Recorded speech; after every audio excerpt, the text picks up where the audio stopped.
भारतवर्ष जैव संपदा की दृष्टि से समृद्धतम देशों में से एक है। संपूर्ण विश्व की लगभग 2% भूमि हमारे पास है और इस भूमि पर विश्व के 5% अर्थात 75,000 प्रजातियां के जीव जंतु निवास करते हैं। उक्त प्रजातियों में बड़ी तेजी से गिरावट आने लगी और कालांतर में कुछ प्रजातियों का अस्तित्व ही समाप्त हो गया। राष्ट्रीय प्राकृतिक संग्रहालय दिल्ली की पुस्तिका वर्ल्ड ऑफ मैमल्स के अनुसार भारत में स्तनपायी वन्यजीवों की 81 प्रजातियां संकटग्रस्त है।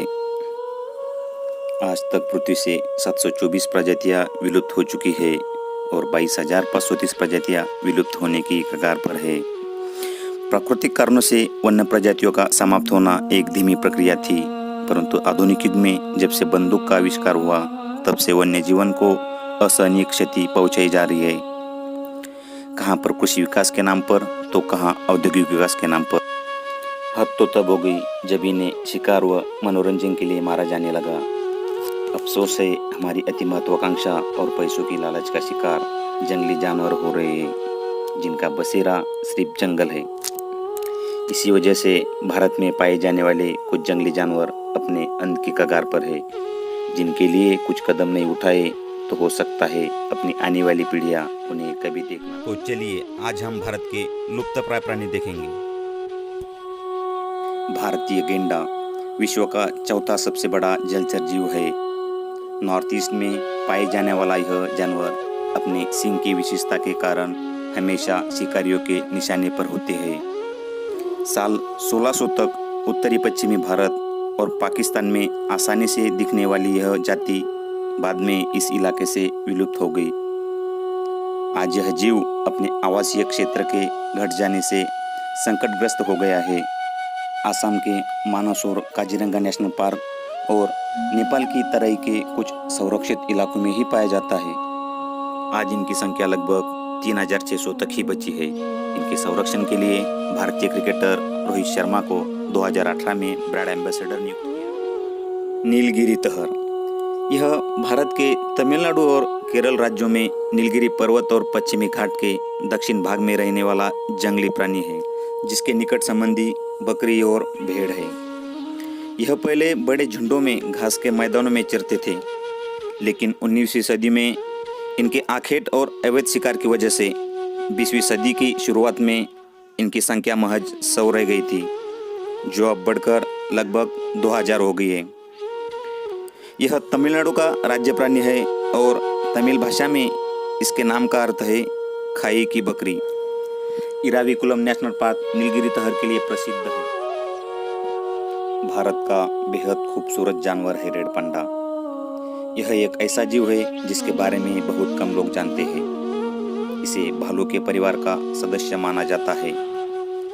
यह चहकने और चूचू की आवाज करने के अलावा अधिकतम चुपचाप रहते हैं। दुनिया में बस 2 किस्म के रेड पांडा है, जिसमें से एक भारत के सिक्किम, अरुणाचल प्रदेश और वेस्ट बंगाल के कंचनजंगा नेशनल पार्क में पाए जाते हैं। 2008 के बाद रेड पांडा को लुप्तप्राय पशु की श्रेणी में रखा गया। आज दुनिया में 10,000 से भी कम रेड पांडा। कश्मीरी हंगुल उत्तर भारत और पाकिस्तान, खासकर कश्मीर में पाई जाने वाली लाल हिरण की नस्ल है। यह जम्मू कश्मीर का राज्य पशु भी है। 20वीं सदी के आरंभ में कश्मीरी हिरण की अनुमानित संख्या 5,000 थी।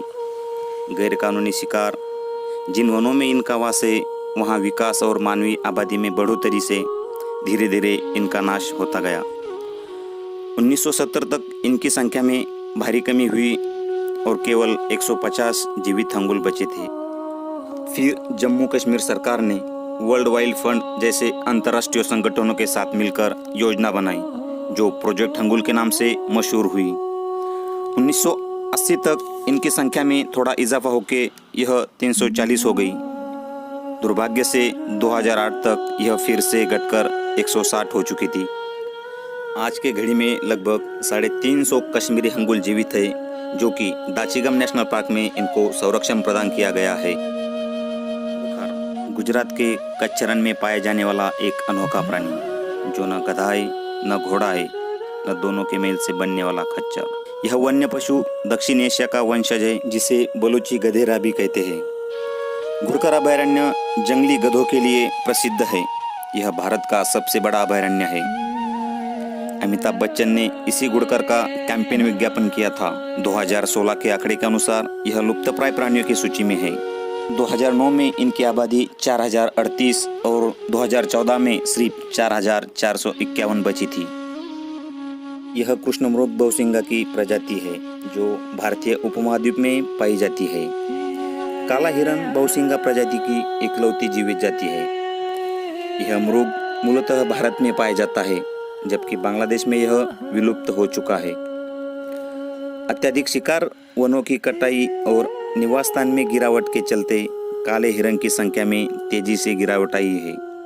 1947 में इनकी संख्या थी 80,000, जो गिरकर 1964 में 8,000 रह गई। इनके लिए संरक्षित क्षेत्र है रानीबेनूर काला हिरण अभयारण्य कर्नाटक और दाजीपुर अभयारण्य महाराष्ट्र। यह पश्चिमी घाट के जंगलों में रहने वाले जंगली प्राणी है। दक्षिण के अन्नामलई पर्वतमाला में इनका विशेष आवास है। पश्चिमी घाट के ज़्यादातर सदाबहार वन मानवीय गतिविधियों के कारण बड़े पैमाने पर विखंडित हो रहे हैं, जिससे इनकी संख्या में भारी गिरावट आई है। आज इनकी आबादी 5,000 से 15,000 तक सीमित कर रह गई है। 12 सिंगा का सबसे विलक्षण अंग है उसके सींग। इनके सींग की 10 से 14 शाखाएं होती है। यह उत्तरी और मध्य भारत में तथा दक्षिणी पश्चिमी नेपाल में पाया जाता है।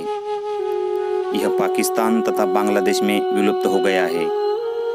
आज यह अपने पश्चिमी परिधि से भी विलुप्त हो गया है।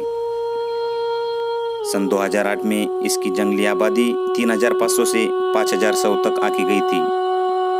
मध्य भारत में यह कान्हा राष्ट्रीय उद्यान के अलावा बाकी सारे क्षेत्र से लुप्त हो गया है। आज मानव यह भूल गया है कि पृथ्वी पर अन्य जीव जंतुओं को भी रहने का उतना ही अधिकार है जितना मनुष्य को।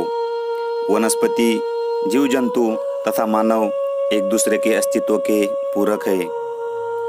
प्राकृतिक वन्यजीवों का संरक्षण हम सबकी जिम्मेदारी है। अकेले सरकार या कुछ अंतर्राष्ट्रीय संगठनों के प्रयास कम ही है। आइए हम सब मिलकर इनका संरक्षण करें। दोस्तों, और भी प्राणी विलुप्त प्राय की कगार पर है, जिसे हम अलग वीडियो में कवर करेंगे। मेरा यह वीडियो आपको कैसा लगा कमेंट में ज़रूर बताना।